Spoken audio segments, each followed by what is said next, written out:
Assalamualaikum Sobat Football United. Ya, ada kabar yang menurut gue ini kabar yang nggak bagus.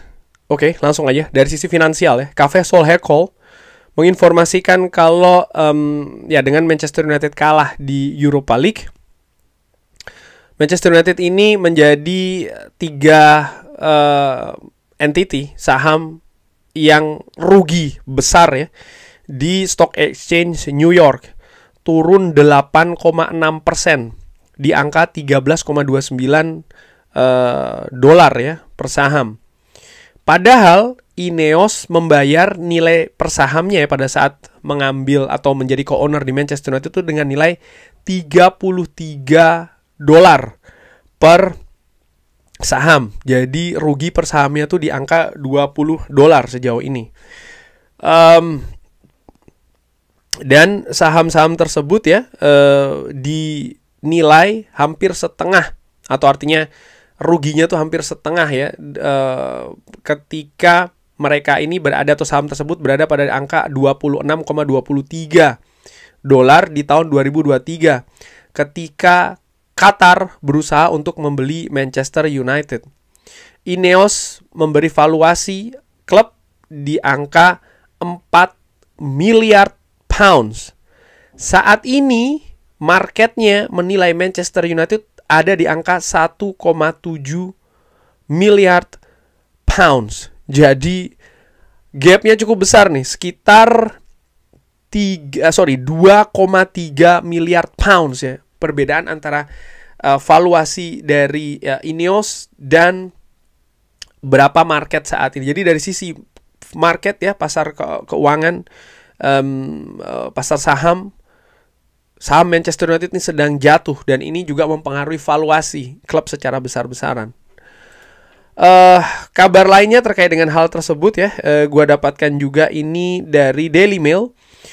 Dengan kekalahan Manchester United, saat ini Manchester United dalam proses untuk memberitahu staff yang akan kehilangan pekerjaannya. Ini hanya dilakukan beberapa jam setelah kekalahan di final Europa League.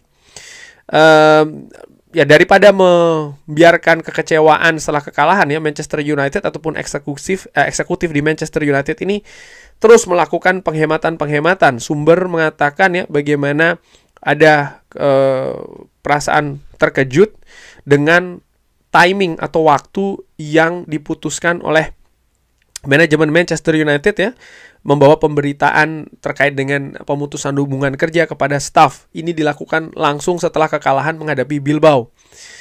Oke, tapi klub juga ingin langsung melakukan penghematan. Wow, ini menurut gue ini kejam sih ya. Ini kejam sih. Manchester United fans saja kita lihat, kita masih dalam situasi yang kecewa ya, sedih. Gue bisa bayangkan staff yang bekerja di Manchester United sehari-hari berada di lingkungan pastinya masih sangat terpukul. Lalu mereka diinformasikan mereka akan kehilangan pekerjaannya, hal yang mereka pegang untuk hidup ya, pekerjaan. Wow, ini sangat kejam sih ya situasi dari Ineos. Oke, di hal lain juga disebutkan dengan kekalahan Manchester United di final Europa League ya, ini membuat Manchester United kehilangan kemungkinan pemasukan senilai 150 juta pounds karena gagal mendapatkan tiket di Liga Champions. Oke, dari kabar-kabar ini kesimpulan gua sementara adalah ya, situasi keuangan Manchester United ini sangat-sangat terhantam dengan gagalnya Manchester United ke Liga Champions musim depan. Oke, gagal memenangkan Europa League ya, trofi itu iya, tapi gue lebih melihat ya, karena pemasukan itu kan akan banyak didapatkan dari tiket Liga Champions yang didapatkan musim depan, karena ada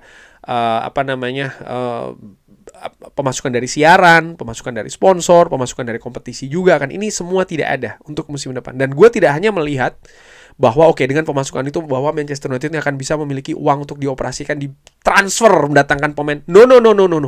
Itu mindset sempit menurut gua secara dengan amatiran ya. Karena klub ini menurut gua, Manchester United, Dari sisi finansial, ini bukan hanya dari transfer-transfer saja. Itu menurut gua mindset lebih cocok untuk championship manager, football manager. Biasanya melihatnya dari sisi itu. Ini enggak, dari klub secara keseluruhan. Operasional keuangan Manchester United ini sedang dalam situasi tidak bagus. Utang, mau tembus berapa? Sangat tinggi sekali. Padahal ada proyek-proyek besar, mega structure yang ingin dibangun, yang stadion baru dan lain-lain. Gue nggak tahu nih dengan situasi keuangan ini seperti apa. Musim lalu bahkan disebutkan tanpa injek dana yang dilakukan oleh Ineos, Manchester United tidak ada dana untuk melakukan operasional di akhir tahun ya. Kabar yang sangat mengejutkan menurut gue. Padahal valuasi klub ini di sumber lain, kalau gue lihat ya, ini merupakan masih yang tertinggi di dunia. Artinya apa? Ukuran klub ini masih sangat besar sekali. Terbesar bahkan di dunia, salah satu yang terbesar di dunia. Valuasinya sangat tinggi sekali. Tapi ada yang salah. Apa itu yang salah? Menurut gue adalah manajemen. Bagaimana klub ini di-manage, bagaimana klub ini diatur selama bertahun-tahun. Saat ini, ya inilah hasilnya. Dalam kekacauan yang sangat besar dari sisi finansial. Dan finansial ini sangat penting sekali untuk mengelola, untuk klub ini beroperasi. Apa yang akan terjadi selanjutnya menurut gue? Kalau melihat situasi yang dilakukan, situasi kejam yang dilakukan oleh Ineos by the way, kepada para pekerja misalnya dilakukan pemutusan hubungan kerja masih terus berlanjut, bahkan timing sudah tidak dipikirkan lagi, artinya waktunya orang masih pada kaget segala macam, sedih, kecewa dan lain-lain, tapi langsung diputuskan seperti itu. Belum lagi berbicara terkait dengan kenaikan harga tiket dan lain-lain. Ya kita akan lihat seperti apa ini situasi neraca Manchester United. Kalau menurut gua ya, mungkin selama 1 musim ke depan bisa jadi. Di kabar selanjutnya, sebelumnya gue sempat membaca bahwa bagaimana apa yang dimiliki oleh Sir Jim Ratcliffe juga cukup jauh berkurang dari yang dimiliki sebelumnya. Belum lagi kabar dia akan menjual OGC Nice ya.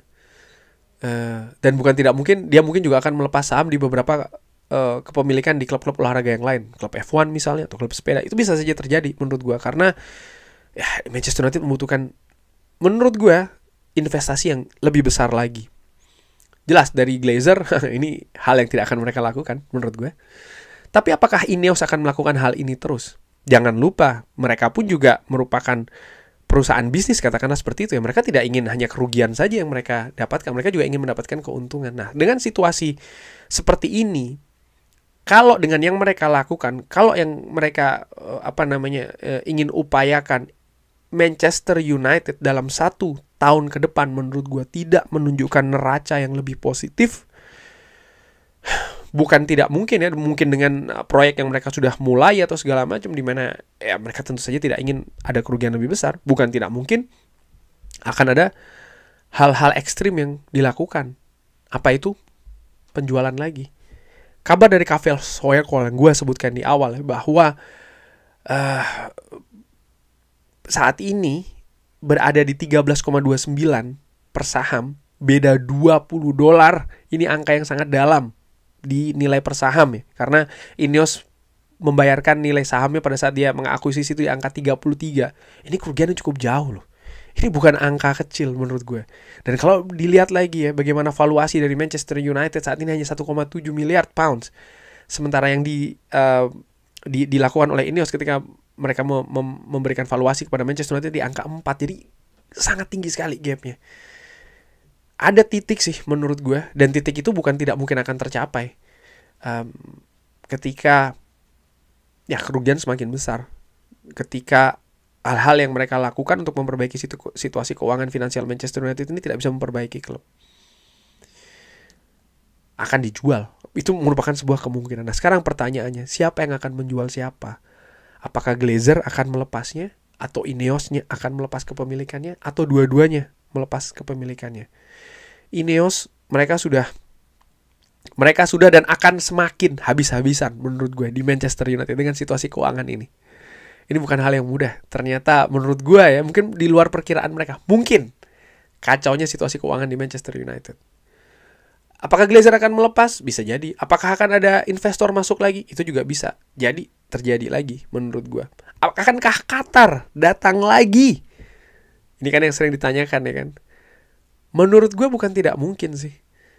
ketika semuanya sudah, apa ya bahasa gue ya, sudah berantakan dari sisi finansial, atau menuju, biasanya tidak sampai berantakan, baru menuju saja, biasanya mereka sudah bisa mengkalkulasi nih action apa saja yang harus mereka ambil. Gue bayangkan salah satu hal yang gue harapkan tidak terjadi sih, karena bagaimanapun juga dari sisi finansial nih berpengaruh prestasi klub ya kan. Musim depan ini sangat krusial. Kalau Manchester United gagal mendapatkan tiket ke Eropa untuk 2 musim lagi, bisa jadi kita akan melihat situasi perubahan kepemilikan Manchester United di akhir musim sih. Itu perkiraan gue. Bagaimana menurut Sobat Football United? Silahkan drop di kolom komen. Terima kasih sudah menyaksikan. Jangan lupa like, share, dan juga subscribe. Wassalamualaikum warahmatullahi wabarakatuh. Thank you.